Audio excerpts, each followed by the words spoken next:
ഇതിനുശേഷം ഇവിടെ വന്നിട്ടുള്ളത് ഭയങ്കര വിവാദമായിട്ടില്ല. ഈ ഒരു കൊളംബിയനോട് കളിച്ച അതിൽ തന്നെയാണ് തന്നെ ഈ ഒരു റാഫീനയൊക്കെ ഭയങ്കര പ്രസ്താവനകളൊക്കെ നടത്തിയിട്ടുണ്ടായിരുന്നു. അടുത്ത കളി ഞങ്ങൾ എന്തായാലും അർജന്റീനയെ പൂത്തും എന്നുള്ളതൊക്കെ പറഞ്ഞാണ്ട് ഭയങ്കര ഇതായിരുന്നു. എനിക്ക് തോന്നുന്നു അങ്ങനത്തെ ഒരു വാക്ക് അവിടെ പ്രയോഗിക്കാനേ പാടില്ല. അങ്ങനത്തെ ഇത്രയും എക്സ്പീരിയൻസ്ഡ് ആണെന്ന് എല്ലാവരും പറയുന്ന റാഫീനിയനെ പോലത്തെ ഒരു പ്ലെയർ ആണ്. അത് നേരെ മറിച്ച് അവിടെ വിനീഷ്യസ് ആണ് പറഞ്ഞിട്ടുണ്ടെന്നുണ്ടെങ്കിൽ പെയറിന്റെ മേലേക്ക് പോയിട്ടുണ്ടാവുകയാണ്. അത്രയും ആ ഒരു അങ്ങനെ പറയരുത്. കാരണം ഈ അർജന്റീന എന്ന് പറയുന്നത് കഴിഞ്ഞ കോപ്പ അമേരിക്ക വിന്നേഴ്സുമാണ്, വേൾഡ് കപ്പ് വിന്നേഴ്സുമാണ്. ഇത്രയും ഹെറിറ്റേജ് ഉള്ള അർജന്റീന നമ്മൾക്ക് വരുമ്പോൾ ഒന്ന് റെസ്പെക്റ്റോട് കൂടി കളിക്കണം. അതിപ്പോൾ എത്ര വലിയ ബ്രസീലാണെന്നുണ്ടെങ്കിലും എതിരാളിയെ റെസ്പെക്ട് ചെയ്തിട്ടില്ലെങ്കിൽ അവിടെ കടക്കും. അതിന് ഉദാഹരണമാണ് 2022 സിറ്റിന്റെ അവസ്ഥ എന്ന് പറയുന്നത്. അങ്ങനെ ആയി പോകും. റെസ്പെക്റ്റോട് കൂടി കളിക്കണം. ആ ഒരു മത്സരത്തിൽ റാഫീന ഒരു ഗോളൊക്കെ അടിക്കുമെന്ന് പറഞ്ഞിട്ടുണ്ടായിരുന്നു. പക്ഷെ റാഫീനിന്റെ നേരെ പോലും എനിക്ക് കാണാൻ കഴിഞ്ഞില്ല. ആ ഒരു ബാഴ്സലോണയിൽ കളിക്കുന്ന റാഫീനിനെ ഇവിടെ കാണാൻ കഴിഞ്ഞോന്ന് ഈ മത്സരത്തിൽ കേട്ടോ. ഈ മത്സരത്തിൽ ഇതിന് മുന്നേ 2021 കോപ്പ അമേരിക്കയിലൊക്കെ വെൽ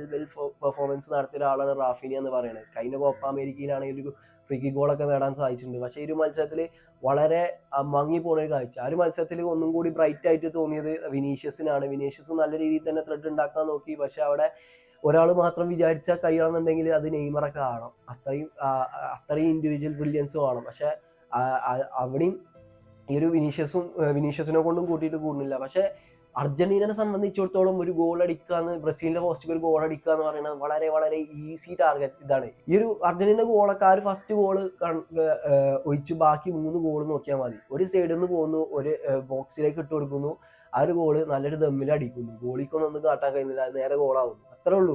ഈ ഒരു ഈസി ഗോളുകളാണ് ആ ഒരു ഗോളുകളൊക്കെ വന്നിട്ടുണ്ടായിരുന്നത്. 4 ഗോളും ഈസി ഗോളുകളാണ്. അത്ര ടൈറ്റ് ആംഗിളിൽ നിന്ന് ഒരു ഫിനിഷറിനെ കൊണ്ട് ഫിനിഷ് ചെയ്യാൻ കഴിയാത്ത അങ്ങനത്തെ ഗോളൊന്നും അല്ല വന്നിട്ടുണ്ടായിരുന്നത്. ഈസി ഗോളുകളാണ് ഈ ഒരു അർജന്റീന സ്കോർ ചെയ്തിട്ടുണ്ടായിരുന്നത്. എന്തുകൊണ്ട് നമുക്ക് പറയാം ഈ ഒരു ബ്രസീലിന്റെ ഡിഫൻസീവ് റൺസ് ആണ് എന്നുള്ളത്. അപ്പോൾ ഇനി നമുക്ക് ഇത് ചിലപ്പോൾ 2 പാട്ടൊക്കെ നീളും. പക്ഷെ നമുക്ക് പറഞ്ഞു പോകാം.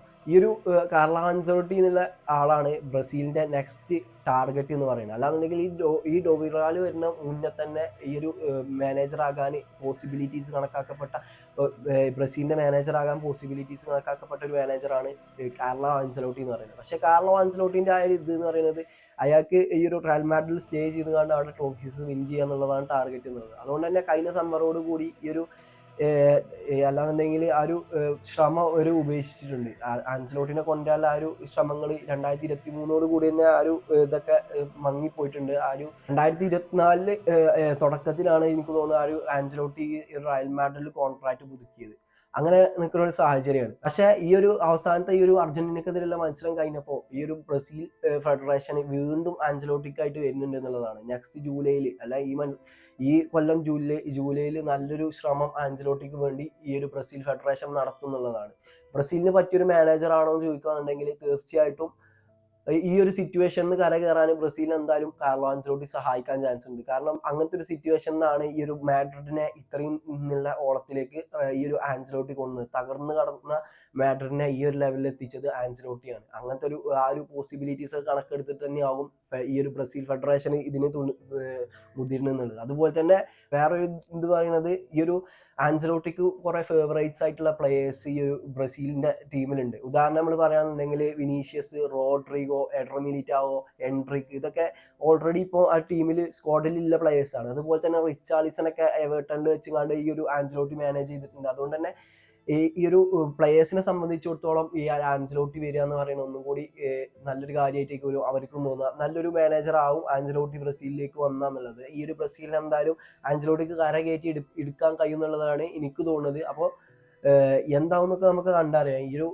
ആദ്യം ഈ ഒരു റയൽ മാഡ്രിഡ് സംബന്ധിക്കണം. ഈ റയൽ മാഡ്രിഡിനെ സംബന്ധിച്ചിടത്തോളം നെക്സ്റ്റ് ഈ ജൂണിൽ എനിക്ക് തോന്നുന്നത് ചിലപ്പോൾ ആൻസെലോട്ടി പോകുകയാണെന്നുണ്ടെങ്കിൽ സാബി അലോൺസോനെ കൊണ്ടും റയൽ മാഡ്രിഡ്. പക്ഷെ ആൻസെലോട്ടിക്ക് റയലിൽ സ്റ്റേ ചെയ്യാനാണ് ഇതുവരെയായിട്ടും താല്പര്യം ഉള്ളത് എന്നുള്ളതിനാണ് വരുന്ന റിപ്പോർട്ടുകൾ എന്ന് പറയുന്നത്. അത് ആ ഒരു റയലിന്റെ സമ്മതത്തോട് കൂടിയാണ്ട് പോകുകയാണെന്നുണ്ടെങ്കിൽ ആൻസെലോട്ടിക്ക് പകരക്കാരനായ റയലിലേക്ക് എന്തായാലും സാബി അലോൺസോനെ ആവും ഒന്നും കൂടി പ്രയോറിറ്റൈസ് ചെയ്യുക റയൽ മാഡ്രിഡ് എന്ന് പറയുന്നത്. അപ്പോൾ നിങ്ങളുടെ അഭിപ്രായത്തിൽ ആൻസെലോട്ടി എന്തായാലും റയൽ മാഡ്രിഡ് വിടുവോ അല്ല ഈ ഒരു ബ്രസീലിൽ ജോയിൻ ചെയ്യുമോ എന്നുള്ളതൊന്ന് കമന്റ് ചെയ്യുക. പല റയൽ മാഡ്രിഡ് ഫാൻസും ഇപ്പോൾ വിചാരിക്കുക റയൽ മാഡ്രിഡിൽ നിന്ന് ആൻസെലോട്ടി പോയാൽ ഒന്നും കൂടി ബെറ്റർ ആവും റയൽ മാഡ്രിഡ് എന്നുള്ളതാണ്. പക്ഷെ നമ്മൾ വിചാരിക്കണതിന് നേരെ ഓപ്പോസിറ്റ് കാര്യങ്ങൾ സംഭവിക്കാൻ ചാൻസ് ഉണ്ട്. കാരണം അത്രയും കാര്യങ്ങൾ അവിടെ ആൻസെലോട്ടി മെയിൻറ്റെയിൻ ചെയ്യുന്നു എന്നുള്ളതാണ്. അത്രയും ഇത്രയും ഫണ്ടുള്ള റയൽ മാഡ്രിഡിന് ഇത്രയും ഇഞ്ചുറികൾ പറ്റിയിട്ട് പോലും ആ ഒരു ഇതിൽ ഇങ്ങനെ മാനേജ് ചെയ്യാൻ ആൻസലോട്ടിക്ക് കഴിയുന്നുണ്ട്. അങ്ങനത്തെ ഒരു മാനേജർ തന്നെ ഈ ഒരു ആൻസലോട്ടിനെ റയലിനെ റീപ്ലേസ് ചെയ്താലേ റയലിന് ആ ഒരു ഇതുണ്ടാവുകയുള്ളൂ. ആ ഇപ്പൊ കാണുന്ന ഒരു ഫോമയിൽ നമുക്ക് നിലനിർത്താൻ കഴിയുന്നു എന്നുള്ളതാണ്. അങ്ങനെ ആൻസലോട്ടിനെ സംബന്ധിച്ചിടത്തോളം ഈ രണ്ടാം വരവിൽ ഓൾറെഡി 2 ചാമ്പ്യൻസ് ലീഗ് ആൻസലോട്ടി നേടിയിട്ടുണ്ട് റയൽ മാഡ്രിഡിൽ. അങ്ങനത്തെ ഒരു മാനേജറാണ് ആൻസലോട്ടി. അപ്പോൾ എന്തായാലും ആൻസലോട്ടിനെയാണ് ഈ ഒരു ബ്രസീൽ ഫുട്ബോൾ ഫെഡറേഷൻ സീരിയസ് ആയിട്ട് ആ ഒരു മാനേജർ പോസ്റ്റിക്ക് കൺസിഡർ ചെയ്യണത്. എന്തായാലും ആ ഒരു ഈ ഒരു നിലവിലെ മാനേജറിങ് കൊണ്ട് എന്തായാലും 2026 വേൾഡ് കപ്പിലേക്ക് എന്തായാലും പോകില്ല. ഇനി ഏകദേശം 1 വർഷത്തിൽ കഷ്ടിച്ചുള്ളൂ ഈ ഒരു വേൾഡ് കപ്പിൽ എന്ന് പറയുന്നത്. അതിന് മുന്നേ അതൊക്കെ സാധ്യമാകണം. അല്ലാന്നുണ്ടെങ്കിൽ ഈ ഒരു പെർഫോമൻസും കൊണ്ടൊക്കെ വേൾഡ് കപ്പിക്ക് പോയാണ്ടല്ലോ ആ ഒരു ഗ്രൂപ്പ് സ്റ്റേജിൽ തന്നെ അങ്ങോട്ട് പുറത്തേക്ക് പോരാന്നുള്ളതാണ് എൻ്റെ ഒരു ഒപ്പീനിയൻ. അത്രയും മോശപ്പെട്ട ഒരു ഡിഫൻസ് ആണ് ഇപ്പോൾ. അല്ലാന്നുണ്ടെങ്കിൽ ആ ഒരു ടീം പ്ലേ ആണ് ഇപ്പോൾ ഈ ഒരു ബ്രസീൽ നാഷണൽ ടീമിനുള്ളത്. ആ ഒരു മര്യാദക്ക് ഒരു പാസ് പോലും കൊടുക്കാൻ കഴിയൂല എന്നുള്ള ആ ഒരു അവസ്ഥയിലാണ് ഇപ്പോൾ ബ്രസീലിൻ്റെ അവസ്ഥ കിടക്കുന്നത്. അപ്പോൾ ഇതിൽ നിങ്ങളുടെ ഒപ്പീനിയൻ എന്തായാലും തീർച്ചയായിട്ടും കമൻറ്റ് ചെയ്യുക. അപ്പോൾ ഇന്നത്തെ വീഡിയോ ഇത്രേ ഉള്ളൂ. ഈ ഒരു വീഡിയോ നിങ്ങൾക്ക് ഇഷ്ടപ്പെടുകയാണെന്നുണ്ടെങ്കിൽ തീർച്ചയായിട്ടും കൂടെ നിൽക്കുക. ഓക്കെ.